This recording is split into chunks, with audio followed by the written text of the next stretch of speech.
Well, howdy, and welcome to Thursday's edition of Today's Bread. Now, we're continuing the series on prayers and exhortations in the Psalms with this week's discussion on celebrating God's justice. Now, today's portion is experiencing deliverance from our enemies. Our scripture reference is Psalm 68, verses 20 and 21. God established a covenant with his people Israel. When the nation was threatened by external foes, he committed himself to deliver it. The ark was the symbol of God's covenant with his people. At times, it would accompany Israel's army into battle, signifying the Lord's promise to defeat his enemies. Wherever the enemies of the Lord would go, they could never escape his reach.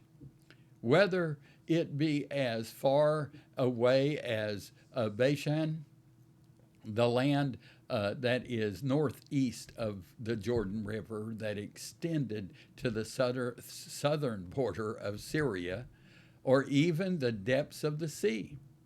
God would judge those who threatened his covenant people. Israel's enemies would be crushed, verses 20 through 22. Sometimes it appears that those who oppose God's purposes on earth have free rein to hinder and persecute his people.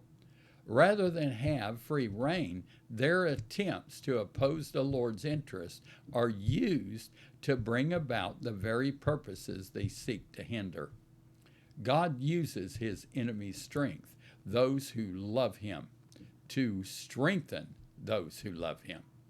They ultimately make his people more dependent on God's help. When you face persecution from those hostile to you, look to God for deliverance. Don't try to remedy the situation on your own or in your own strength. The Lord is your strength and your shield. Turn to him, and he will come to your aid in the same way he delivered his people in the past. After he intervenes, remember to give him thanks and praise. Thank you, and I pray that you've enjoyed today's edition of Fresh Daily Bread. Have you prayed today?